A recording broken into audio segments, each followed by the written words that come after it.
soldados que nos bombardearon.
Clavo mi remo en el agua, llevo tu remo en el mío. Creo que he visto una luz al otro lado del río.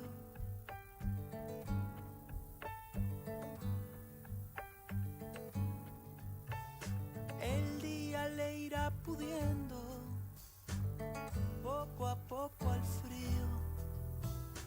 Creo que he visto una luz al otro lado del río.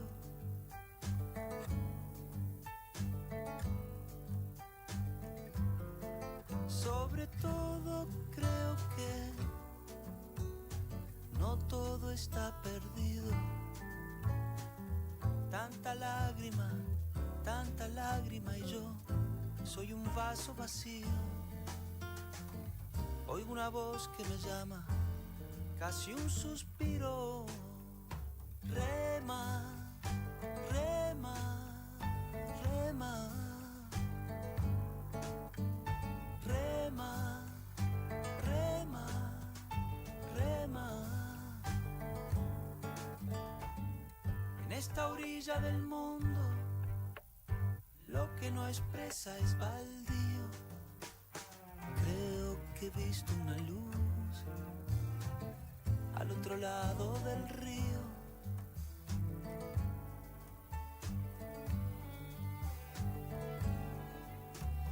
Yo muy serio voy remando, muy adentro sonrío. Creo que he visto una luz al otro lado del río.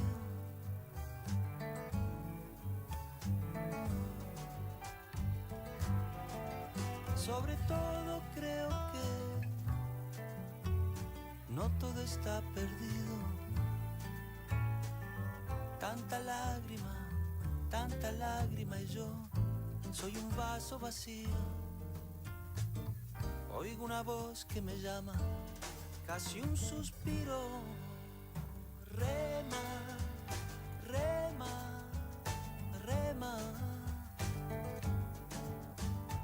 Rema, rema, rema.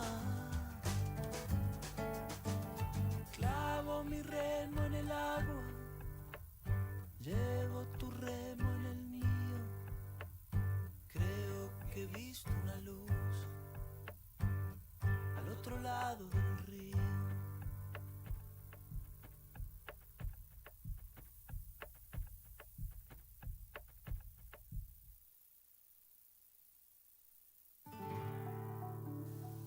Evening.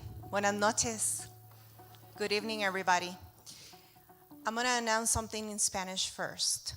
Si usted necesita equipo de interpretación y todavía no lo tiene, por favor levante la mano para que alguna de las intérpretes se lo dé.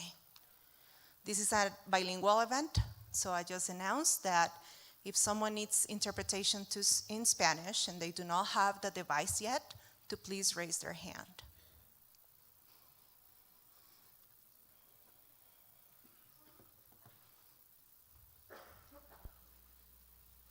Is there one?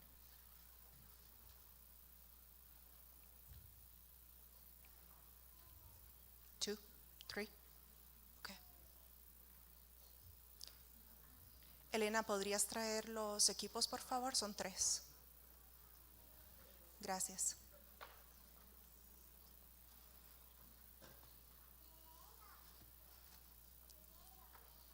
Welcome, bienvenidas.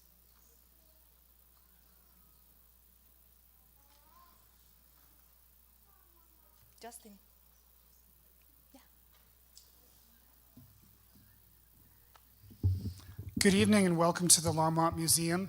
My name is Justin Veach. I'm the manager of the museum's Stewart Auditorium and I curate public programs.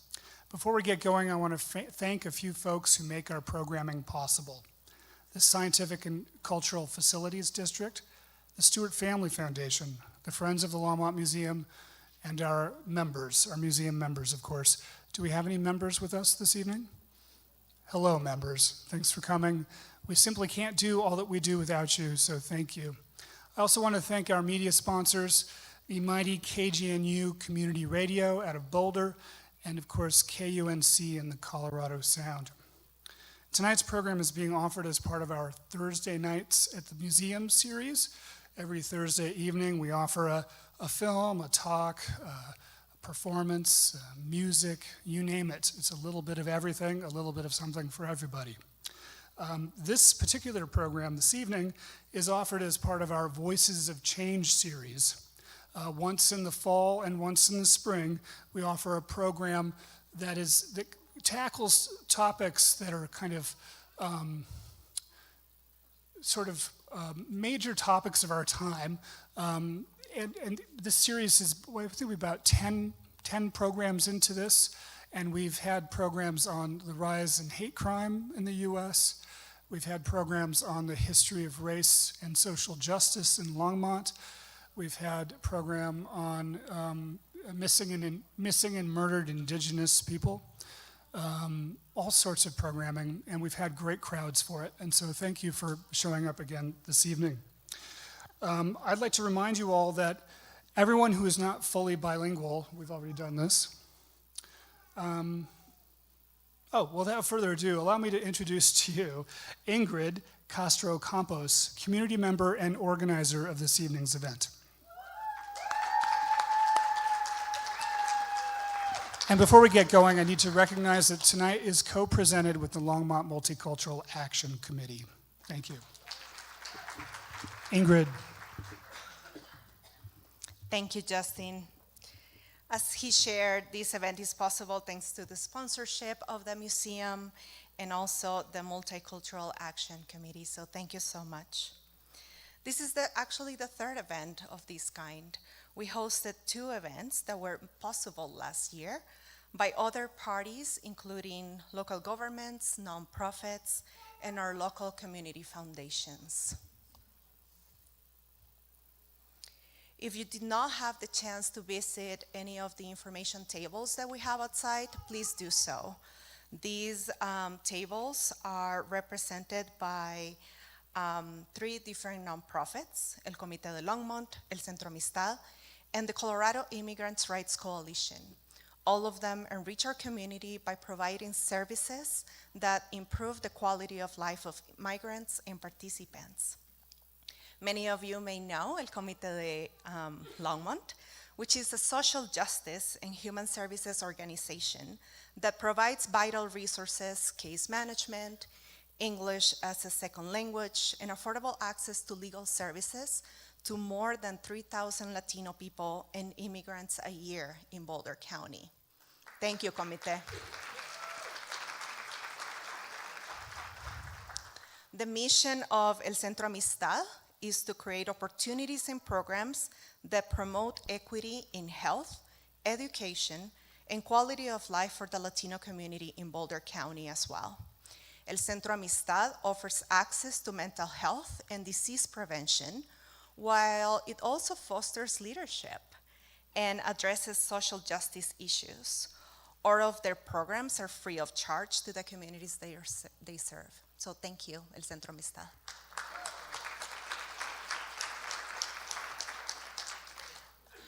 Lastly, the Colorado Immigrant Rights Coalition, known as CIRC, was founded in 2002, uniting immigrant, labor, interfaith, youth, and ally organizations to advocate for immigrants and refugees. It promotes fair policies through civic engagement, public education, and advocacy. Thank you, CIRC, for being here tonight.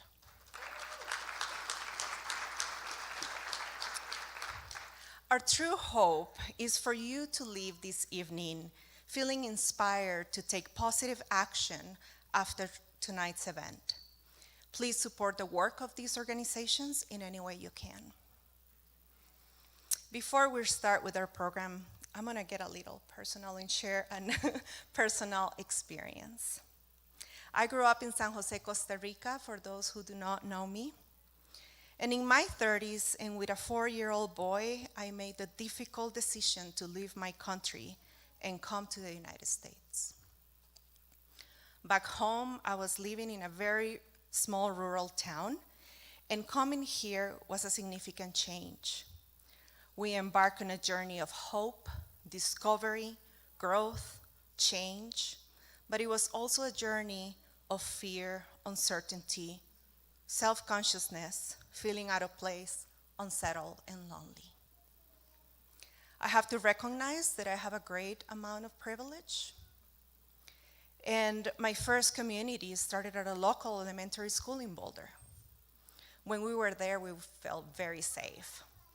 On the way in, one of the teachers greeted me, so thank you for being here.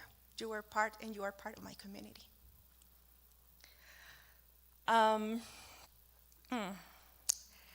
My kid is now 18, long story short. He's a high school senior and a Front Range Community College freshman. It's only now, after all these years, that I have developed a sense of belonging in Boulder County.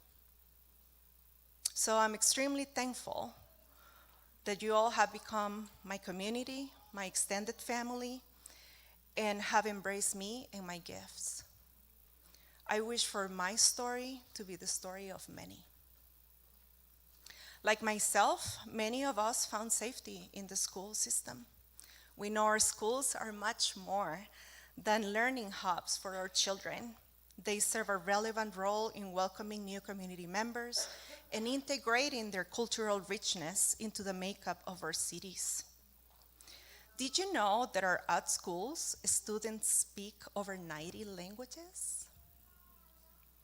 Let's protect our schools at all costs and support the work of teachers and administrators as they foster cultures of belonging, safety, hubs for learning, and exchange and celebration for different cultures. The Migration Policy Institute, which is a National Center on Immigrant Integration Policy, recently shared a brief highlighting on how immigration is the primary driver of the United States labor force growth. But many of the 3.5 million immigrants in their late teens and early 20s are struggling. They often face challenges that aren't addressed by systems meant to support their education and career success as they adapt to the life in the United States. Analyst Jacob, my Spanish is gonna shine through. Analyst Jacob Justeffer, excuse me, Jacob.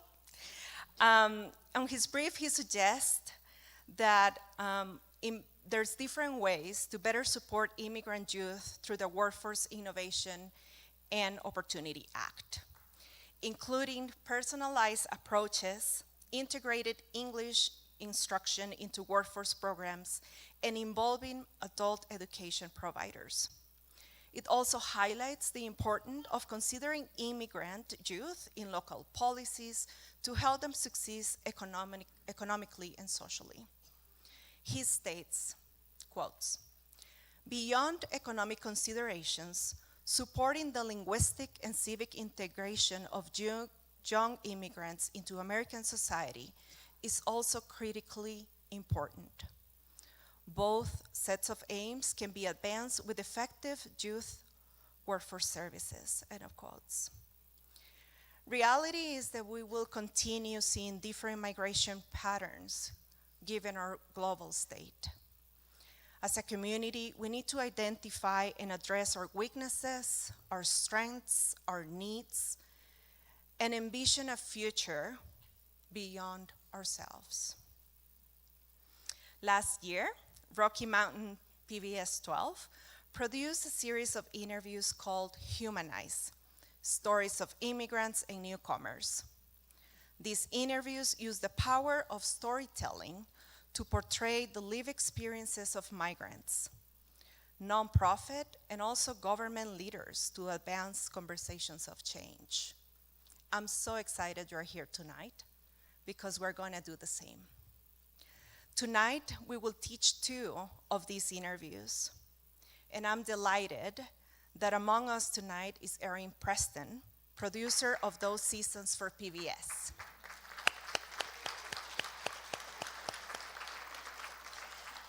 She and her team are currently working on a documentary about affordable housing in Boulder. They also work with nonprofits and foundations to increase their impact through visual storytelling. Tonight, after watching 2 of these interviews, we will listen to the expertise of our panelists. Our panel will weave the diverse perspectives to help us understand the complexities of this topic. Our responsibility is to do our part in addressing the systemic issues we know exist, but often avoid talking about, like discrimination, racism, classism, human and labor trafficking.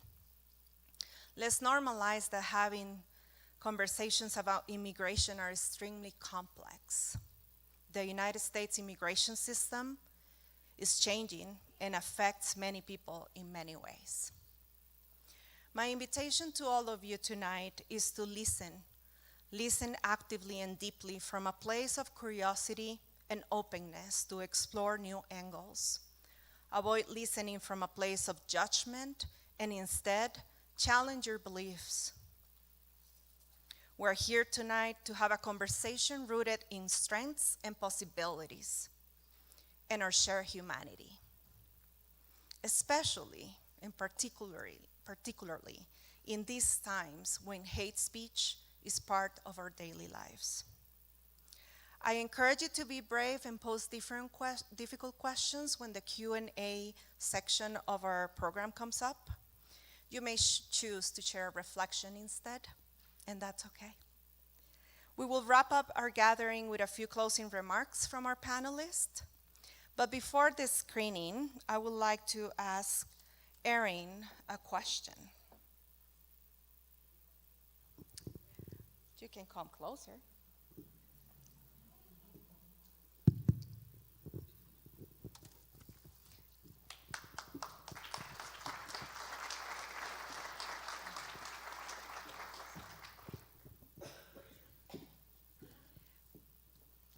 Join me.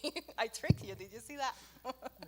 Erin, as the content producer, can you please share why is the work of storytelling so important? Well, thank you so much for having me and putting on this screening and panel. And thank you to everyone for coming and to the Longmont Museum and to PBS 12 who brought me on specifically to help with this series.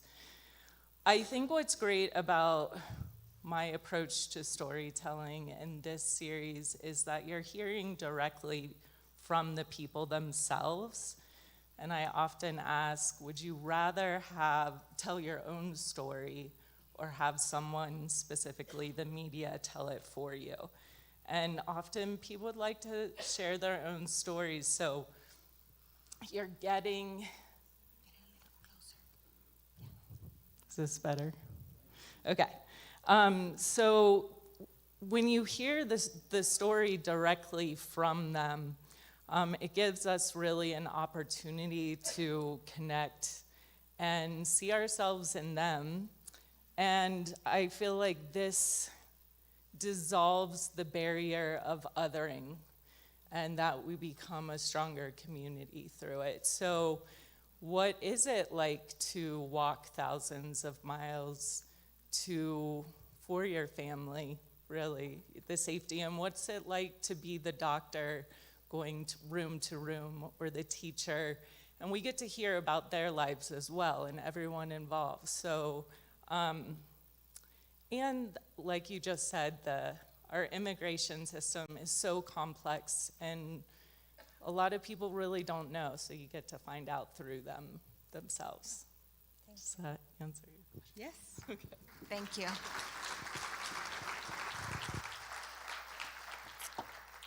Thank you, Erin.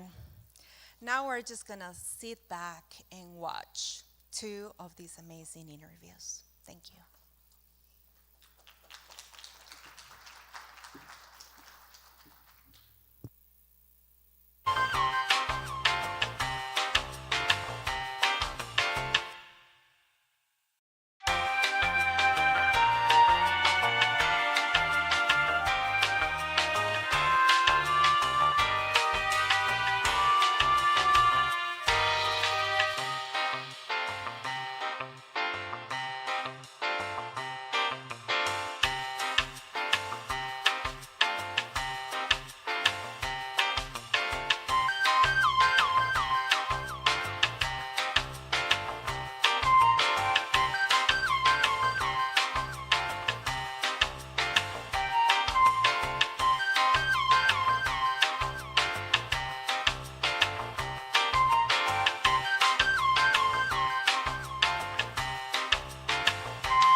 what are we able to do? And for me, in my role at Boulder County, was how might we reduce the harm that may be caused by the current federal administration in our own community? And what does that look like? And so, and I have some Boulder County employees in the room that I want to acknowledge and thank you all for your work and your dedication to this community and to the state of Colorado. We have also on our website that was there before an immigrant resources page on the Boulder County government website. And so a group of folks got together to update that information that includes Know Your Rights. It includes the red card. It includes the family preparedness plan. In 2016, I was sitting in this room in regards to hate crimes and what was happening in 2016. At that time, I was a community member. And so to now turn into this place and the transition in my role in local government is a continuance of how do we create resources and what work can we do. So we are also, and I'll talk about that a little bit later in regards to some of the policy work and the other commitments in regards to what you're asking. Great.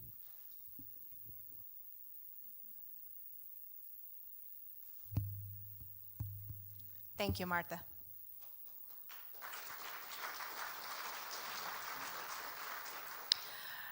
The next question is for Kaylee. Kaylee, in your professional experience working with the Colorado Immigrant Coalition, what are the key challenges and strengths that you are experiencing when engaging with different community groups? Yeah, no, great question. I'm 23, right? So I'm pretty new to the movement, but I've been undocumented my whole life. I was actually raised here in Longmont, so super happy to always come back to my community. But I think the hardest thing right now has been just this like two-parter thing, right? It's the policy aspect, the rhetoric aspect of my work, right? It's how do we combat these like 20-year-old negative stereotypes that we have for the immigrant community, right? Whether that's like talking about how we present ourselves in terms of labor, right?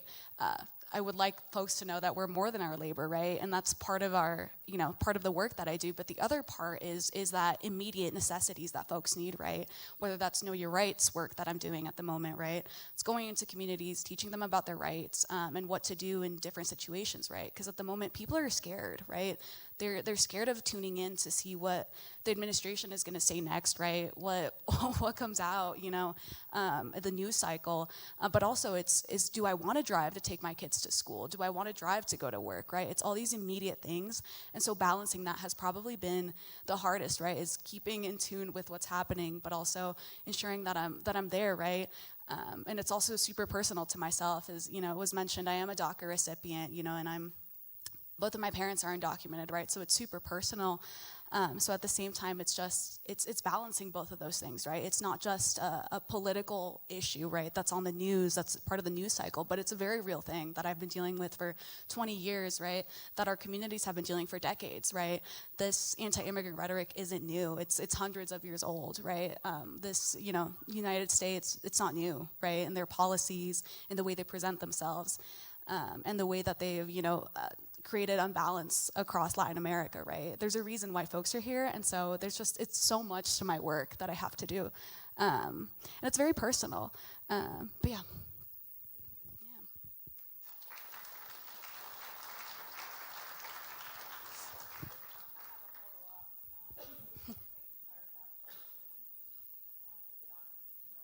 No.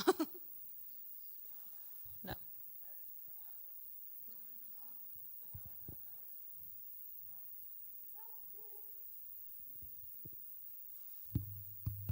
Okay, ahora sí. What are some of the strengths that you're seeing that are happening at the community level?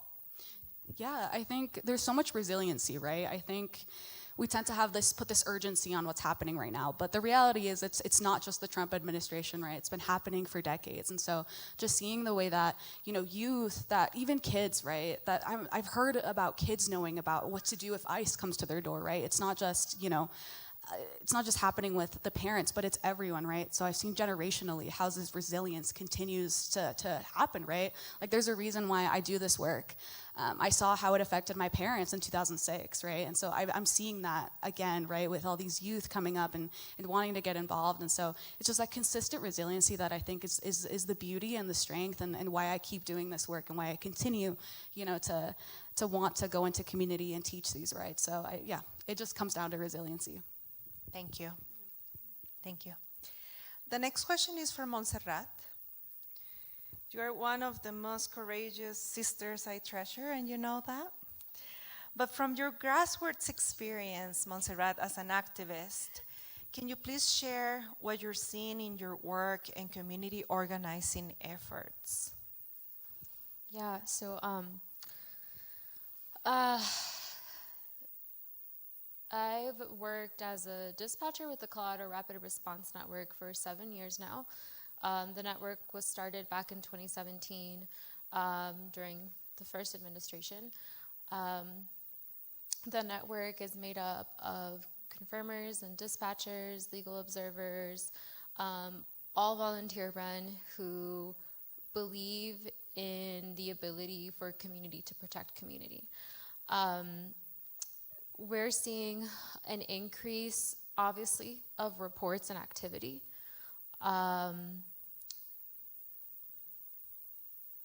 I think that there is a psychological warfare that is being unleashed on our communities. And I think that is the silent violence that we're not really talking about.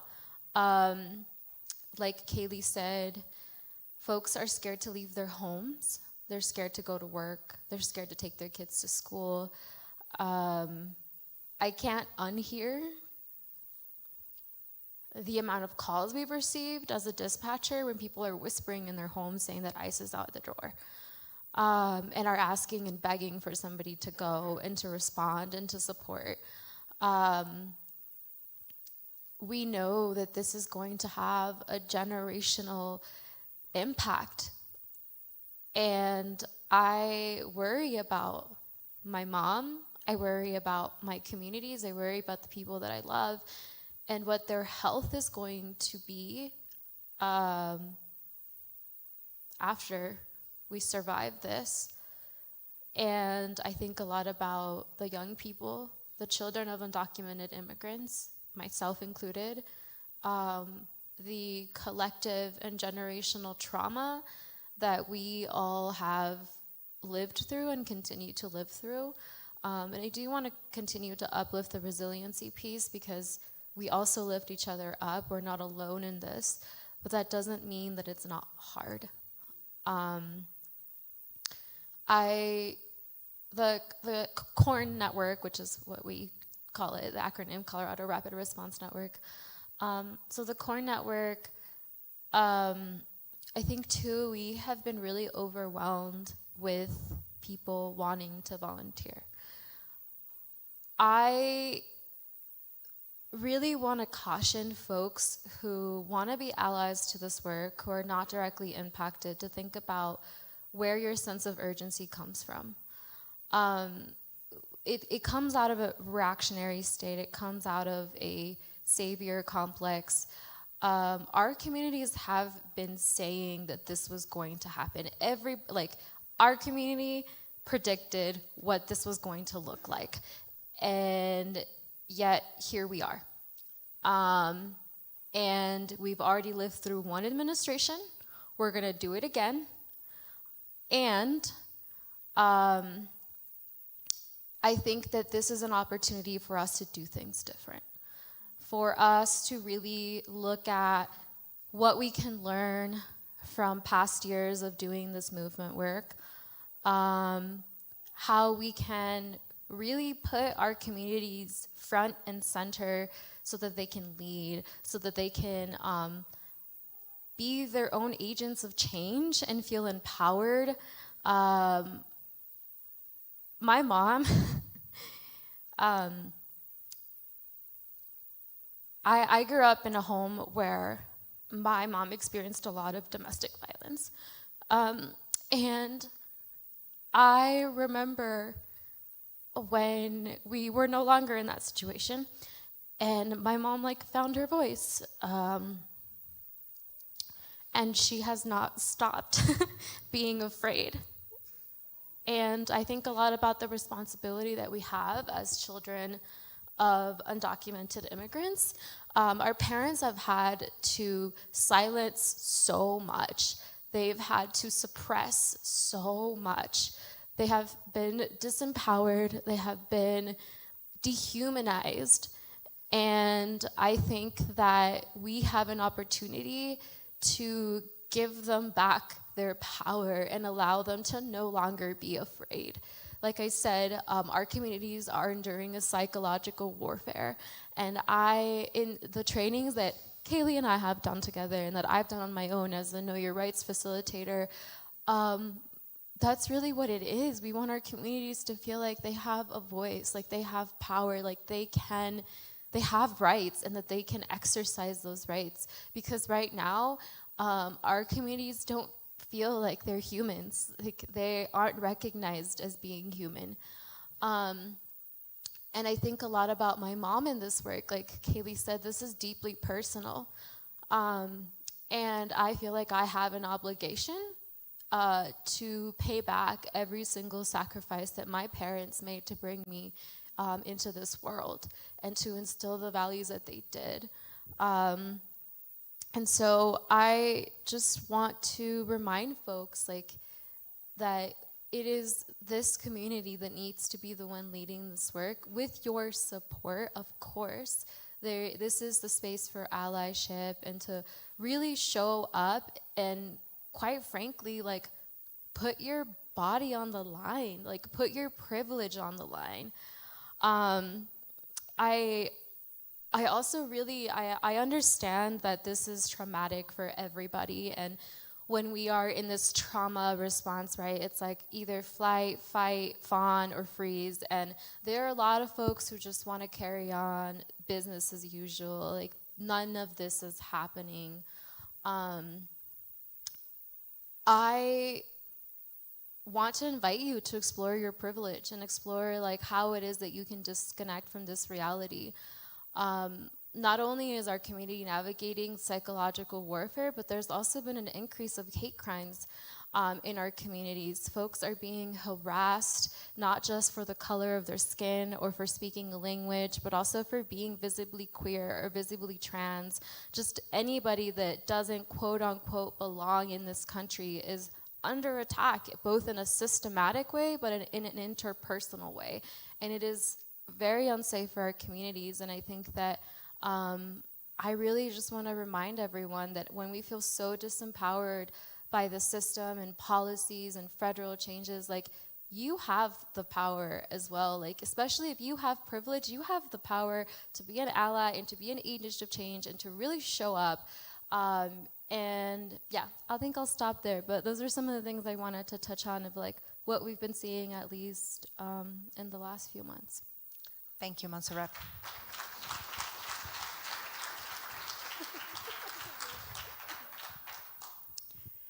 The next question is for Arthur. In preparation for this panel a couple months ago, and over tea at a local cafe, you shared with me that is still engraved in my brain. You said, to me, caring for someone is like breathing. Could you please share it with us? How have you supported migrants in the Denver area from late 2022 until early 2024 and beyond? And specifically, after you tell us the story of what you have done, tell us what are the lessons that you learned that are so relevant and important for us to hear tonight when supporting people and neighbors in need. Well, I guess the first thing when a lot of the migrants started coming in, going to help, I'd usually make a caldo, a big indigenous styled soup, and serve it. But and I would typically, it would be all gone. But I would see a lot of volunteers who would show up with burritos and sandwiches and all these, well-meaning food items. But with these newcomers, their diets are different. And I saw a lot of food go to waste, and with good intentions from the community. So I thought, I asked them personally, what do you want to have? What could it, maybe facilitate in some way? So I did, I made some different attempts at Venezuelan food, and they were, the mixed reviews on it. But it was a nice effort, they said. So I thought, well, I'll set up a kitchen. I'll set up a pop-up, like a 10 by 10 canopy with walls.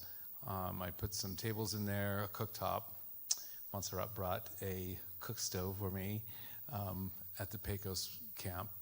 And volunteers, I would kind of encourage them not to bring prepped food, but bring some of these raw ingredients like harina pan, white rice, black beans, chicken, things that are already cooked, primarily like rotisserie chickens and stuff.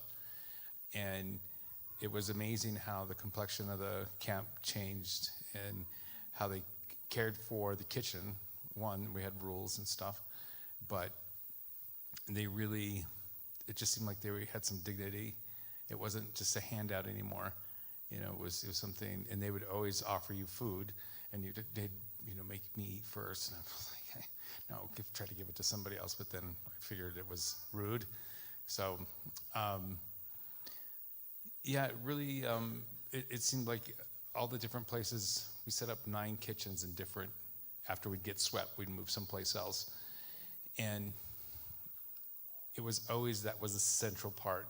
And I guess it's the same thing with any home, is that you can't, if everybody gathers in the kitchen, you can't really shoo people out and tell them, go to the living room or something. And the same thing happened here, is where everybody would gather, whether it was cold or not, into the kitchen when people are cooking. And I'd say, hey, just let the cooks cook, everybody out. So, I'd get most of the people out of there so that the meals could be cooked. And I'd go pick up trash or do something else and come back. It was probably more full of people. It was, it was a wonderful thing to see and feel and be a part of. I think that's such a huge part. And for me, it was just listening to everybody who comes to this country is different.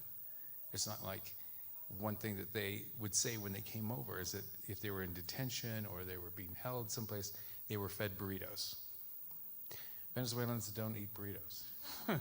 and I didn't know that. I didn't make burritos. But it's just, if you take the time to ask, it's like if Ukrainian people came here, I would ask them what they made, what they would like to eat, and make Ukrainian food. I mean, it's a beautiful experience to find all these different recipes, and everybody has a story about their food that they bring. Of course, everybody's grandma makes it the best, and so forth. But moving on with the camping ban, and a lot of the immigrants now that aren't in, under bridges or encampments, I stock pantries. Like at the Fort Greene bar in Denver, they have a really nice pantry there with a refrigerator outside and shelves. And so it's interesting, every time I stock that, I try to do that once a week, once every other week, but everyone seems to, it's a huge mix now. It's not just the local homeless, it's college kids who are going up there. It's sad too, just to see, the people that are having to, show up because of food insecurity. It's for me, it's just, again, it's something that I don't think about a whole lot. It's like, I should get over there, have a little time to, buy a few things and put it together. So I hope that answers your question. Yes, it does. Thank you.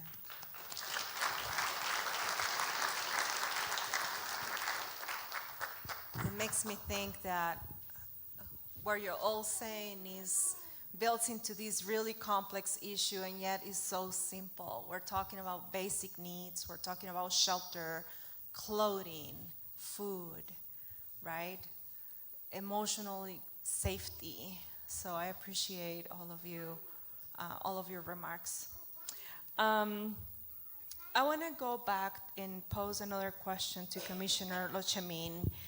I'd like to know if you can share with us some of the work that you have done at a state level. Tell us what state efforts are you currently working on, and what are the challenges that you are encountering?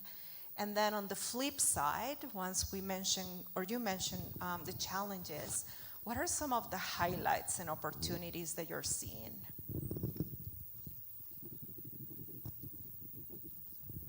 Thank you. There's a few pieces. I feel like I get the really technical questions on the panel, not my personal story or the why or what my commitment is or responsibility, things like that. But I'll share a little bit of that too. There is no surprise for anybody, I would guess, in the room that the state of Colorado is looking at $1 billion budget cut, deficit, and so the issues that have been coming through to us, and there's Ingrid, yourself, and some other folks in community that invited me in 2022 to sit with a group of community members to hear about the impacts. And I wasn't the only elected official there, but I think there was maybe two of us and maybe another leadership. Yeah, so Nicole Spear from City of Boulder, Tatiana Hernandez from the Community Foundation Boulder County, and myself just from leadership positions with a large group of community members, and listening to similar stories around the questions there. If you remember, in that time, Colorado again was a little bit on the radar, and so because of the relationship that I have with the metro area county commissioners, was talking with the mayor of Denver and city and county government there, as well as around the region. What do we need to be doing at a state level? What is the regional work? What's the collaboration? What can we agree on? And so I've been in those conversations both here at a community level and also at a state level since then. Part of that transition for us in Boulder County government was my ability, with my belief and responsibility about lifting up communities of color, immigrant communities, focusing on that particular time about migrant, what was called the migrant influx at that time to the city of Denver. When I heard from the mayor from Denver face-to-face in conversation, that really it was about the price of bus tickets. And that is why folks had been sent to Denver versus sent to New York City. And it's this what sounds like a very simple thing, changed the trajectory of folks, and a lot of folks weren't actually anticipating coming to Denver. Were not told where they were going to be arriving. And some of you saw the footage, and some of you have had personal one-on-one stories with individuals who were sent to Denver in the middle of the night on a bus with one piece of blanket that I think that's up for debate, in the snow from Texas border. And so those were some of the conditions, and those were some of the conversations. And so there was asks for funding, there were asks for resources. I will say that getting together with our leadership team, there was a lot of conversation about what can we do in Boulder County. We are not a transit hub. We don't have great, the connections of services look different in Denver than they do in Boulder County. What we're hearing back from folks who were receiving about the connected actual goals of where people were trying to get to was not Longmont, was not like Fort Collins, it was not in general, it was other areas of the country. And so moving both in our legislative agenda from a state work, from our policy work about how we could lobby, about where we would get involved, And so as our team, we decided how would we kind of break up the work in moving resources to look at and we heard it in the video, about my belief of, similar to what we're other folks are talking about, that the ask is really about how can I work and take care of myself and or my family or other folks. And so that is where we could come to an agreement and move our strategic priorities to include economic stability that allowed me to use my work to extend that in a way that would allow me to lobby and work and send funding in regards to work permit authorization, would allow my colleagues to do some of that work also at a national level as county commissioners. And so that is in the space that we have been really focusing on about what we could do in regards to everything connected to work authorization, work permit, looking at contracting at Boulder County government to create a career pathway so that we could respond. So in some ways, the earlier conversations in 2022 set us up for what, and Montserrat said it the best, for a lot of us in this room, we already knew what was coming. And so I was trying to plan quietly in the background of what could we put in place. And so a lot of that in government, as you can imagine, is it's a long process and it takes a lot of different conversations. But we had already started the conversation of minority business and women enterprise networks for Boulder County employment to be able to, and also to create opportunities for DACA employees. We didn't know to what degree we would have to be planning to be able to create opportunities for staff after January 20th, 2025. But some of that work was already in place. And so those are some of the pieces that you're asking about. But what is the challenge? It's funding. Federal administration funding. The announcement today that because of Mayor Johnston's conversation yesterday that the Small Business Administration just pulled out of Denver today, those are the major impacts that we are facing in this community, and this is as the beginning. I will ask folks to start talking about the demand for resilient systems instead of requiring that us as brown and black and indigenous bodies continue to be resilient, because I agree 100% with what's been said on the panel. There is a psychological warfare happening. And so how do we continue to move that work in a way that's going to be, the funding is going to be critical. The networking is what we have to be doing. The recreating and rebuilding and building out of community networks and systems and connections is what some of us have been doing for a really long time. And now we've got to build that out even stronger and wider. So those are some of the challenges that everybody's feeling in different ways. And some of the highlights of that is the ability. If you haven't heard Congressman Jasmine Crockett's statement from the last week, I think it describes it very well. She talks about, little did we know about the history of the United States and the question that a lot of people ask, like, if I was alive during the Civil Rights Movement, or I was alive in this situation in history, what would I have done?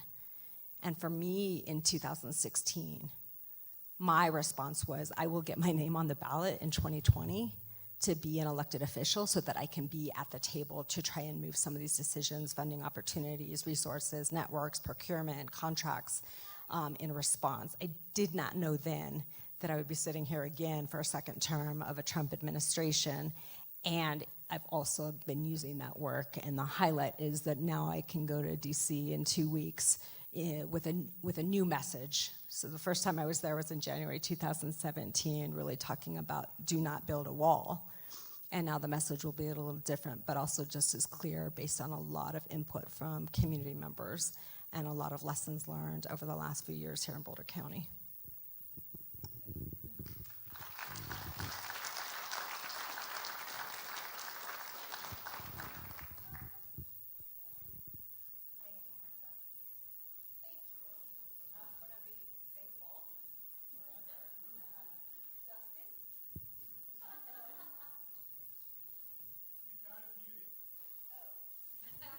That's why. Thank you again. And while you have the mic, I want to honor what you just said. Can you please share your why? What keeps you motivated to do this work on a personal level? For me, in the quickest of a summary, as some of you know a little bit about my background just working in different systems, the story has been the same in my experience, from the world in the world of banking, in the world of finance, in the world of real estate, in the world of education, in the world of consulting, who gets in the door, who doesn't get in the door, do you know somebody or do you know something? And then working in flood recovery. And in all of those different pieces, the thread that was the same was there are significant inequities in this country, in this state, and in Boulder County, in the way that all industries and all sectors function. The expectation that people will, and kids will, and community members will be the bridge, be the cultural brokers, take on the unpaid labor of all the services and resources and programs, for me is why I still get up and, okay, this is why this is so important. I believe strongly in the last 4 years that if I would not have been at the table, the COVID relief money would have been distributed very differently. The response in Marshall Fire would have been very different. The response and what is still a requirement on gun violence prevention in the state of Colorado, but in that response of the Boulder mass shooting would have been different. And so for me, it's every day, okay, what else do I need to do, and who else do I need to be in front of, and what else do I need to hear so that I have the opportunity to make that transition in a policy, in an opportunity, in the recruitment, in the retention policy. And so that for me is the reason why I am such a believer about figuring out how to walk through the pain and the trauma. As a person, if I take off my role, I am also a brown Latina single mother of 2 boys who are sons of immigrants living in the United States in 2025. And I will still put on my hat and be in my role because all of that is what gets me into the room every day. Thank you.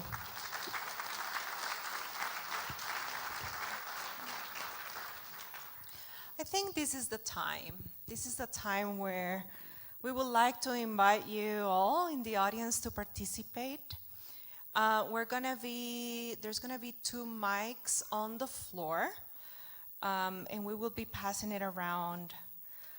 You can pose your question or make a comment, and please be mindful of the time so others can have enough time as well to participate in a meaningful way. I encourage you to speak from your experiences, and you may direct your question to a specific panel member or simply pose it for any of them and for whoever feels the call to answer it. Remember to speak slowly and clearly for our interpreters. Do you want to, this one?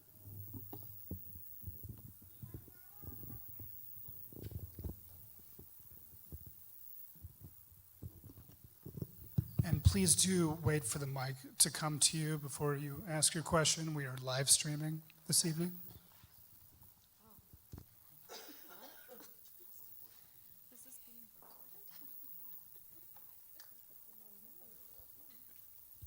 Is it on? I'd just like to ask, as citizens of Boulder County, do we have any influence or control over ICE agents?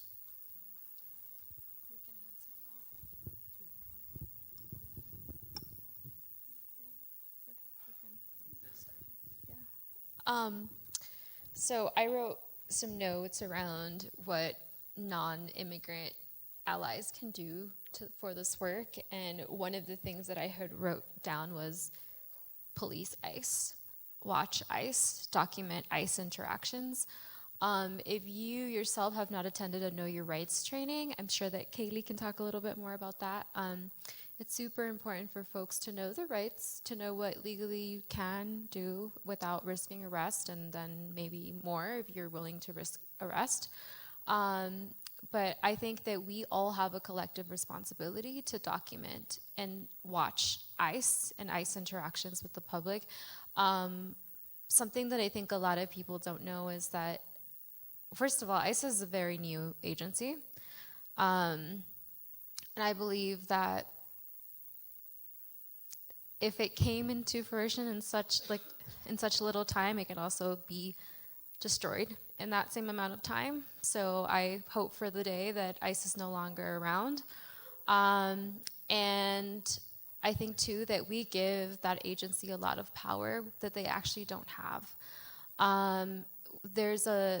Going back to the psychological warfare piece, I think it's really important for us to be informed about what is their jurisdiction, what they can legally do, both to you and to somebody who's potentially undocumented. And the biggest piece of advice is to go to Know Your Rights training, encourage folks who are undocumented around you to go to Know Your Rights trainings. And if you want to take the next step and do a little bit more to get trained on what to do and how to document ICE activity, I can talk a little bit more about the confirmer trainings in a little bit, but I want to give Kaylee a chance to speak. Yeah, no, great question. And I think, like Monse mentioned, I think ICE is a super new, right? It was, born out of a post 9/11, aspect. It's actually only been around since 2003, right? And we do mention that in our Know Your Rights trainings to let folks know that it's super new entity, right? And part of what we teach folks is to understand what their jurisdiction is, what ICE can actually do, right? And in the state of Colorado, it's super important for folks to know that local police can't collaborate with ICE in that way, right? ICE is their own entity and local law enforcement is their own, right? And I think that's a super key piece for undocumented folks who are scared, right? Scared of getting pulled over. And so part of what we teach is that empowerment, to know that ICE only has a certain limited power, right? They can't just enter homes without a warrant, right? They can't just enter your car without a warrant, all these different aspects that we like to teach folks. And so if you're curious about that, if you have the time and the privilege to do so and look up these things, attend a Know Your Rights training. I do a lot of these, right? Whether that's allies, at schools, with directly impacted folks. So I just encourage y'all to really, hone in on that and understand what ICE can and can't do. And also to just, like Melissa said, if you want to get more involved, the CORE network is a great one. And the number, if you do see ICE, I think you have it written down. Yeah, you can call for any ICE sightings. It's 844-864-8341. And I'll repeat that. It's 844-864-8341. So again, if you see ICE anywhere in the state, you can call this hotline. It's 24/7, and we have volunteers who are ready and trained. But yes, just be on that lookout. We take care of each other, right? We are the front lines for our community. So thank you. And just want to add that you can also, on Facebook, you can look up the Colorado Rapid Response Network, and it's on the website that we post information about sightings, confirmed or unconfirmed sightings of ICE or any federal agencies. Again, going back to the psychological warfare piece, it's really important that us ourselves are not perpetuating this narrative or this fear. And until we actually know what is going on, like I see a lot of it on social media where folks are sharing photos or videos and saying, ICE is at the Museum of Longmont because I saw 2 vans and a bunch of police officers. This is how we continue to allow we support psychological warfare on communities. So I think really taking a moment to explore your sources and plugging in again the Colorado Rapid Response Network, the Facebook page, and you also have the power as an individual to investigate if you have the privilege of having documentation and maybe white skin and maybe a male body who can maybe ask a little bit more questions. You also have the ability to ask, what is going on? I'm a concerned citizen.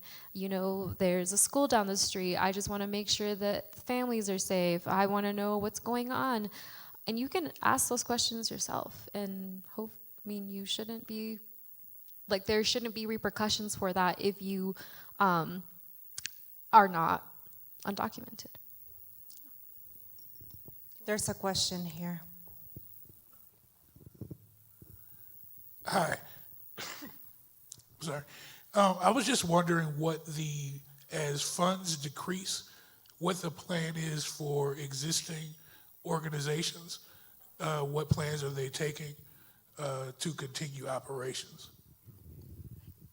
I'm guessing that question's for me, at least to start with. Who is they and which funds? As federal funds decrease and as people are being economically impacted, I'm assuming that donations will decrease as well. What is the plan to move forward? Okay, thank you. And the reason I'm asking is because and I want to acknowledge that there's a whole lot of people in Colorado and in Boulder County that are being impacted by the federal decisions, the federal workers. We've got all the levels. We have hundreds of thousands of dollars at the county right now that are federal grants that we don't know. We're hopeful, but we just don't know. Similar to all the local governments around the state, similar to school districts that aren't sure what next is going to happen. There isn't a funding solution for all of that funding right now. There is, I think, most organizations are looking right now at how are they going to either freeze, and some of those organizations have already put on hiring freezes. All of those types of pieces are happening, and I'm one of those people that I'm very transparent, and I like to have very frank conversations. And so the conversations, for example, with our Colorado Child funding last year, as soon as we knew there was going to be a decrease, I went out to start letting our community partners know. We didn't know how much, but we knew it was going to be a significant amount of money. And so I will just state to you, there is not enough fund in backfill at the state budget in Colorado to address the $1 billion deficit or the amount that could be reduced from federal funding right now. So every organization is trying to figure out what they're going to do and how long they'll be able to support folks, what employment opportunities. You might have seen that the state of Colorado said, these jobs are going away from a federal standpoint, come and apply at the state. The reality is that the state could be affected too, so I wish I had a better response, but I also like to just be clear and instead of send you off in a hope of maybe some pot of money is going to show up.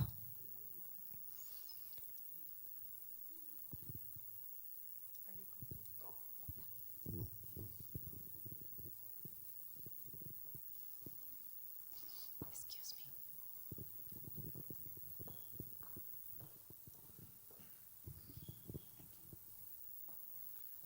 me. Question for Arturo. You had mentioned as part of your talk about setting up the kitchens and moving the kitchens in response to a sweep. And I'm just curious, sort of how did that go down and what are the details of moving the kitchens and setting them up and so on? And why were there sweeps? And Well, it seems like most of the time there would be neighbors or some complaints. Sometimes you'd have a car that would drive over a bridge and they would yell obscenities and go home, and typically it's somebody like that that would would call in and say, there's an encampment of, we had to have at least 10 tents. Then they had to give us 7 days notice in order to sweep it. But if it was less than 10, they could just come in and tell you we had to leave right away. So I would set up kitchens in, or if there was enough people to set up that many tents, then I would set up a kitchen, of course.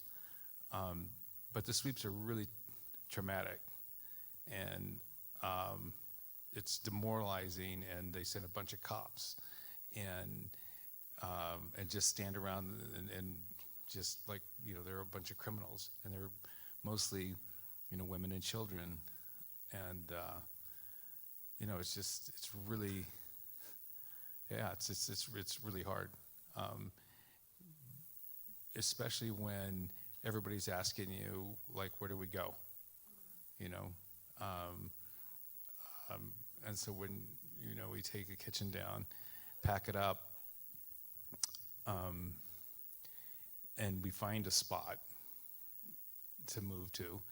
The biggest concern is you have to come back and get us. It's just heartbreaking because, being moved from one spot to another, sometimes we'd have a kitchen set up for 2 days and have to tear it down because we get swept. So it was, it was a really rough ride. But the police presence, I really got into a lot of faces. And there were some really nice policemen there, law enforcement. And, but I figured, I don't know, I can go to jail. I don't really care. So I would get in their face and say, you should have more police here. You should have a bigger presence. I mean, I'd really put it in their face and say that this isn't necessary. Yes, we have to leave. We understand that. It's written in Spanish and English that, we have to vacate the premises. And some, city advocates in Denver were really trying to work like, okay, the kids, women and kids or families need to go to shelters, especially when it was, 6 degrees out. So, every time we got swept, it was just, it was devastating, It was, it was very unpleasant.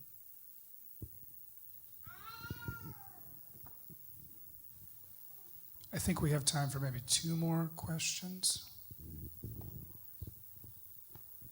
Hi, my name is Oscar, and I wanted to first thank Montserrat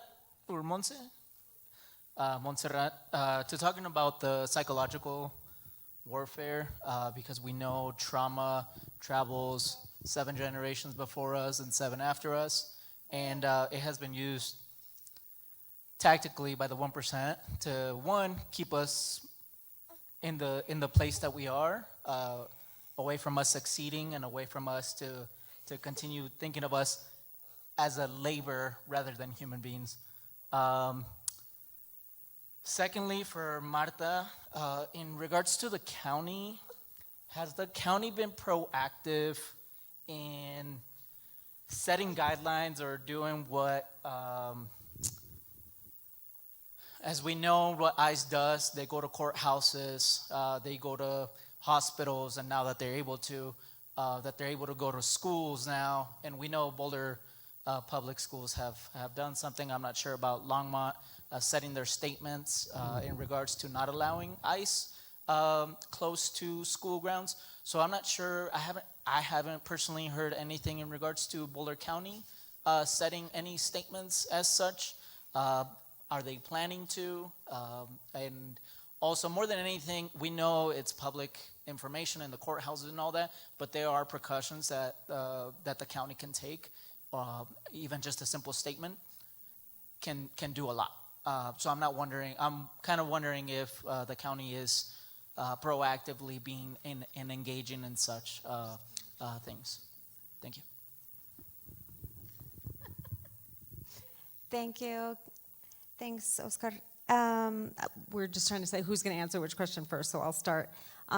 In regards to guidelines, I think that fits in the fits in the area of statements, positions, which was that February 6th message from the Board of County Commissioners. What I do want to make sure people know, the Sheriff Johnson put out a message on February 7th, and it's on the Boulder County Sheriff Office Facebook page. If you have questions about that, I think that's helpful to share for folks. I met with the sheriff right away. I mean, my phone calls on November 6th was like everybody and all folks and all departments and jurisdictions, et cetera, because I want to know where I am and I want to know who's going to stand next to me. And it helps me understand what work I need to do in my role. And so the sheriff has been very clear, and that statement is on there just in regards to their stance to not become federal immigration officers, kind of the quick summary.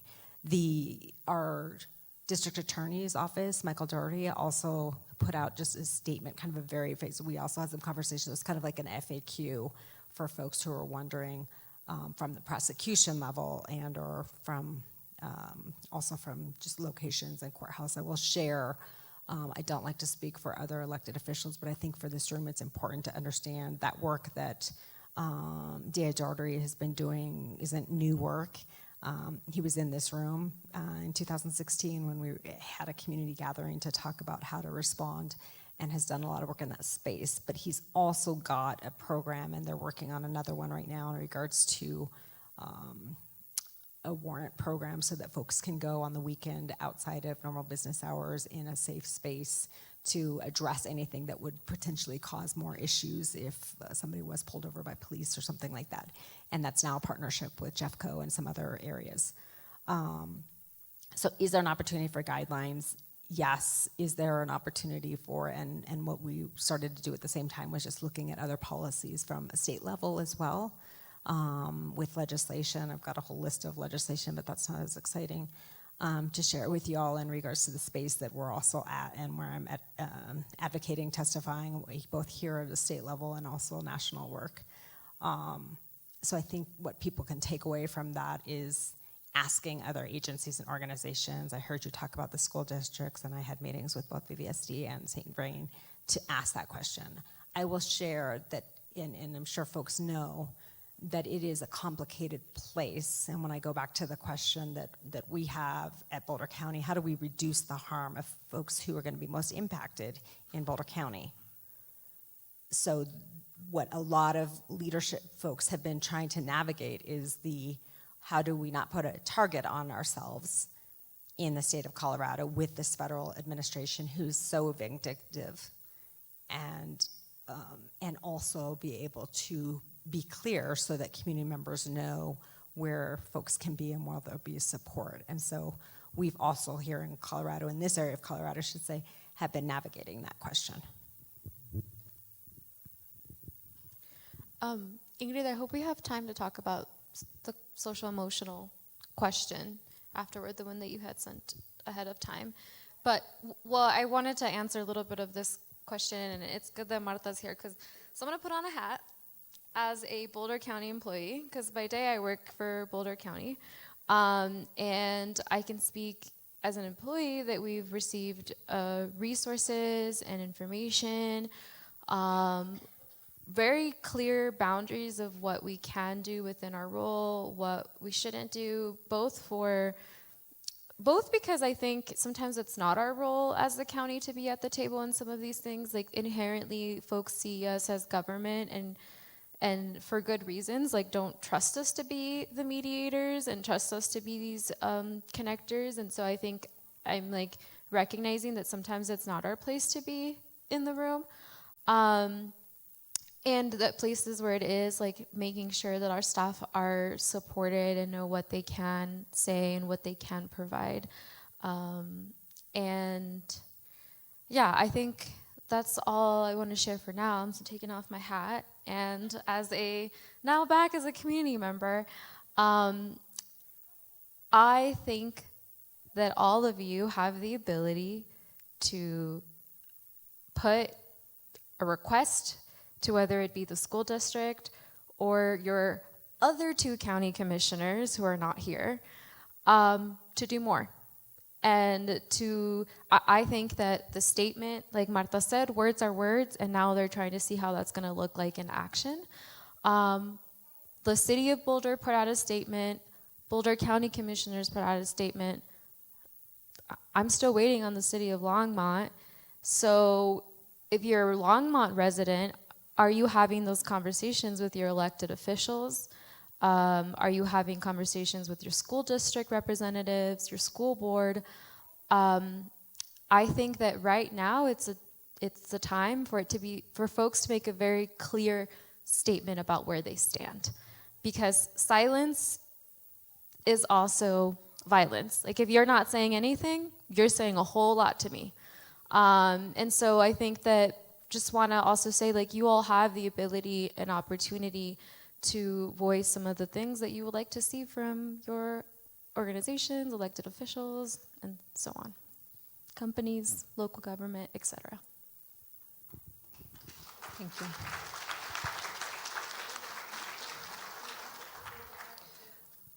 There is the question that you were referring to, Montserrat. I have backup questions for all of you, but we don't have time.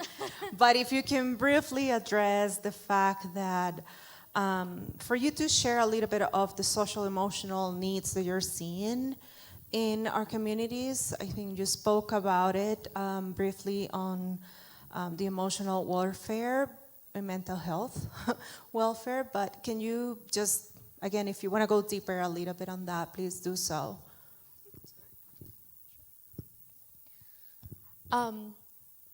So, like I mentioned, I work for Boulder County, and I went to a presentation that Public Health did.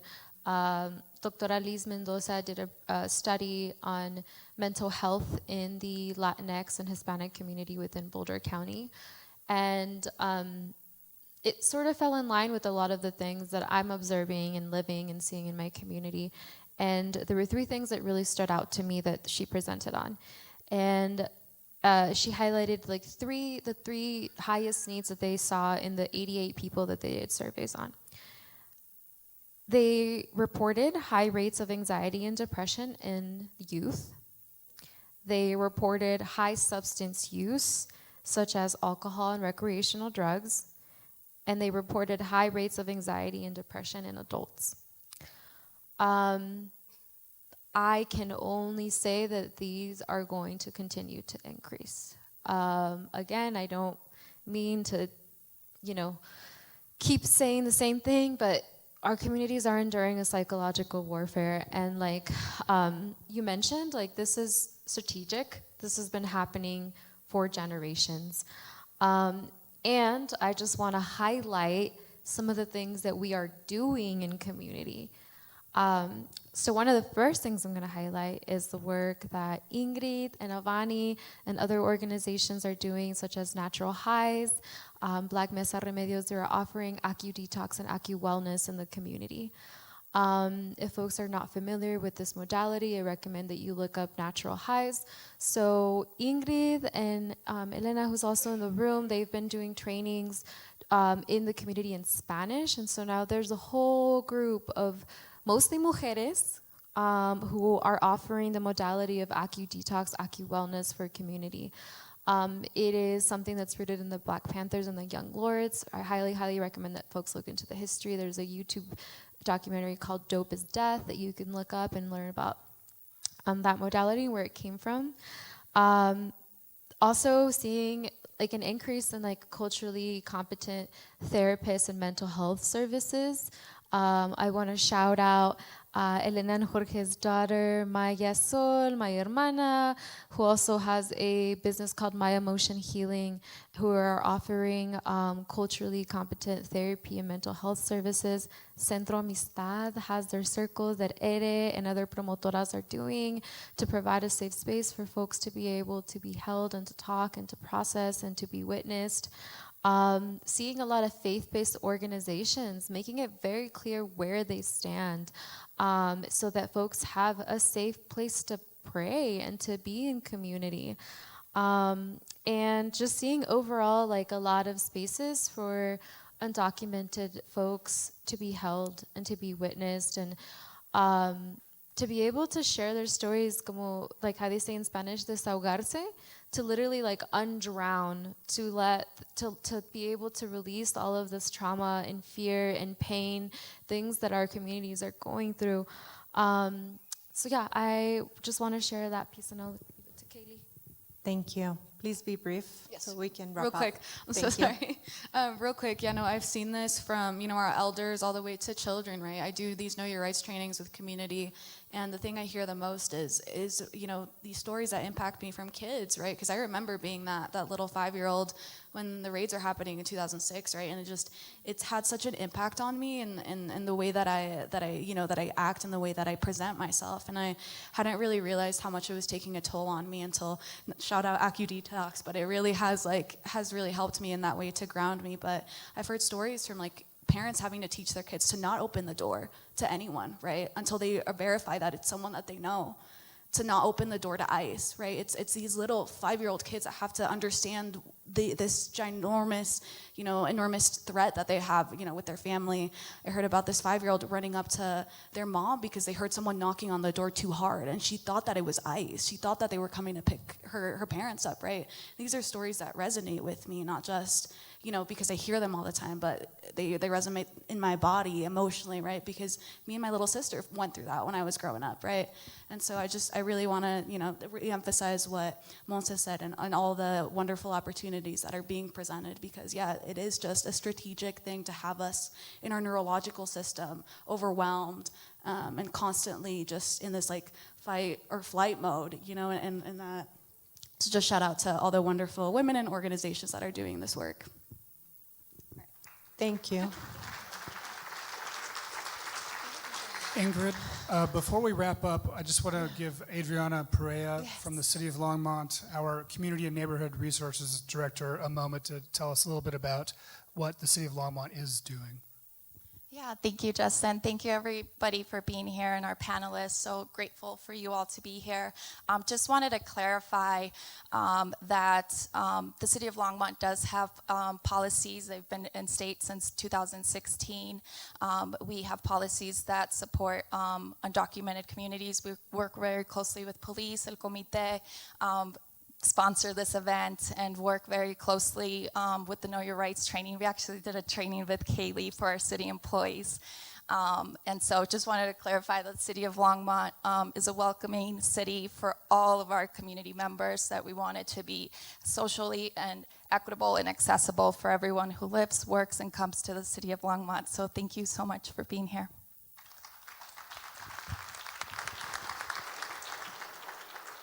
Thank you, Adriana. Can we all give another round of applause to our panelists tonight?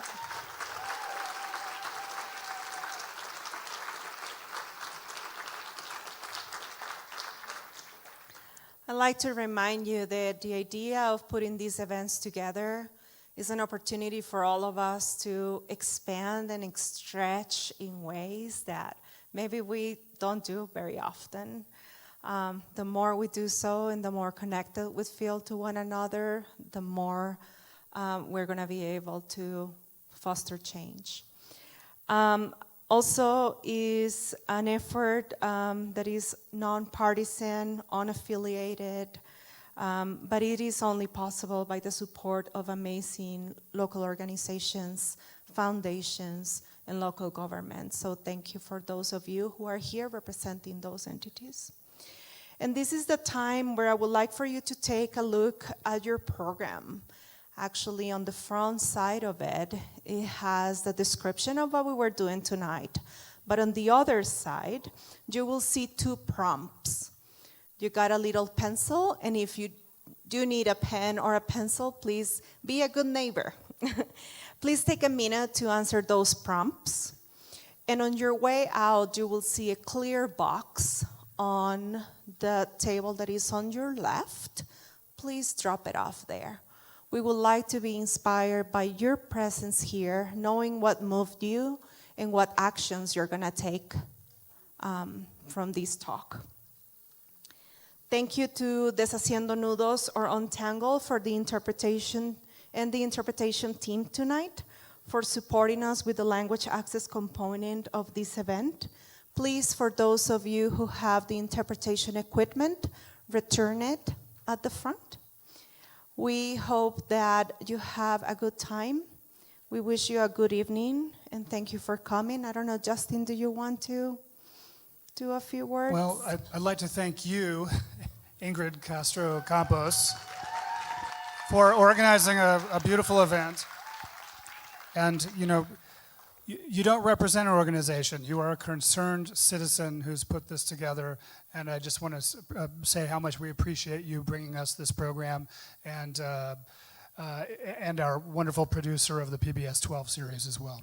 So thank you, and thank our panelists one more time, and the Longmont Multicultural Action Committee as well, and all of you for coming this evening.